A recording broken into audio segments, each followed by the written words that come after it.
Top హీరోల మధ్య పోటీ ఉంటుందా? ఉంటే అది హెల్దీగానే ఉంటుందా? మిగిలిన వాళ్ళ సంగతేమో కానీ ఎప్పుడూ స్టేజ్ల మీద హ్యాపీగా కనిపించే తలైవారికి లోకనాయకుడికి మధ్య బాండింగ్ ఎలా ఉంటుంది? విజయ్ నటించిన లియో షూటింగ్ సమయంలో ఏం జరిగింది? రజనీ కమల్ గురించి లోకేష్ చెప్పిన ఆ బ్లాస్టింగ్ న్యూస్ ఏంటి? చూసేద్దాం రండి. లియో సినిమాకి మిక్స్డ్ రెస్పాన్స్ వచ్చినా సరే కలెక్షన్లు చూస్తే కడుపు నిండిపోయింది అంటున్నారు లోకేష్ కనగరాజ్.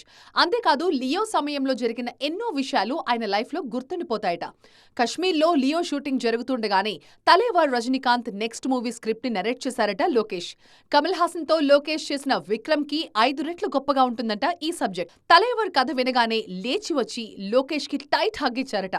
ఇలాంటి సబ్జెక్ట్ కోసం ఇన్నాళ్లు చూస్తున్నా అని రజనీకాంత్ అనగానే లోకేష్ నోటి వెంట మాట రాలేదంట.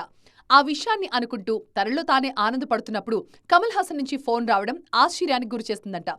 బెస్ట్ విషెస్, ఈసారి అద్దరగొట్టు అంటూ కమల్ ఇచ్చిన ప్రోత్సాహాన్ని మాటల్లో చెప్పలేకపోతున్నా అంటున్నారు లోకేష్. ప్రస్తుతం వెటాయన్ సినిమాతో బిజీగా ఉన్నారు రజనీకాంత్. ఆ సినిమాని పూర్తి చేయగానే వెంటనే లోకేష్ సెట్స్ కి షిఫ్ట్ అవుతారు. నెక్స్ట్ ఇయర్ సమ్మర్ లో షూటింగ్ స్టార్ట్ అవుతుంది. ఈ సినిమా మీద ఫోకస్ చేయడం కోసం సోషల్ మీడియాకి కూడా దూరంగా ఉంటున్నారు లోకేష్. ఇప్పటిదాకా అన్ని సినిమాలకి పూజ రోజునే అనౌన్స్మెంట్ డేట్ ఇచ్చేయడం లోకేష్ కి అలవాటు. కానీ రజనీకాంత్ సినిమాకు మాత్రం అలా చేయడం లేదని ముందే చెప్పేశారు కెప్టెన్. లోకేష్ రజనీ కాంబో మీద మాత్రం కాలీవుడ్ లో బీభత్సమైన ఎక్స్పెక్టేషన్స్ ఉన్నాయి.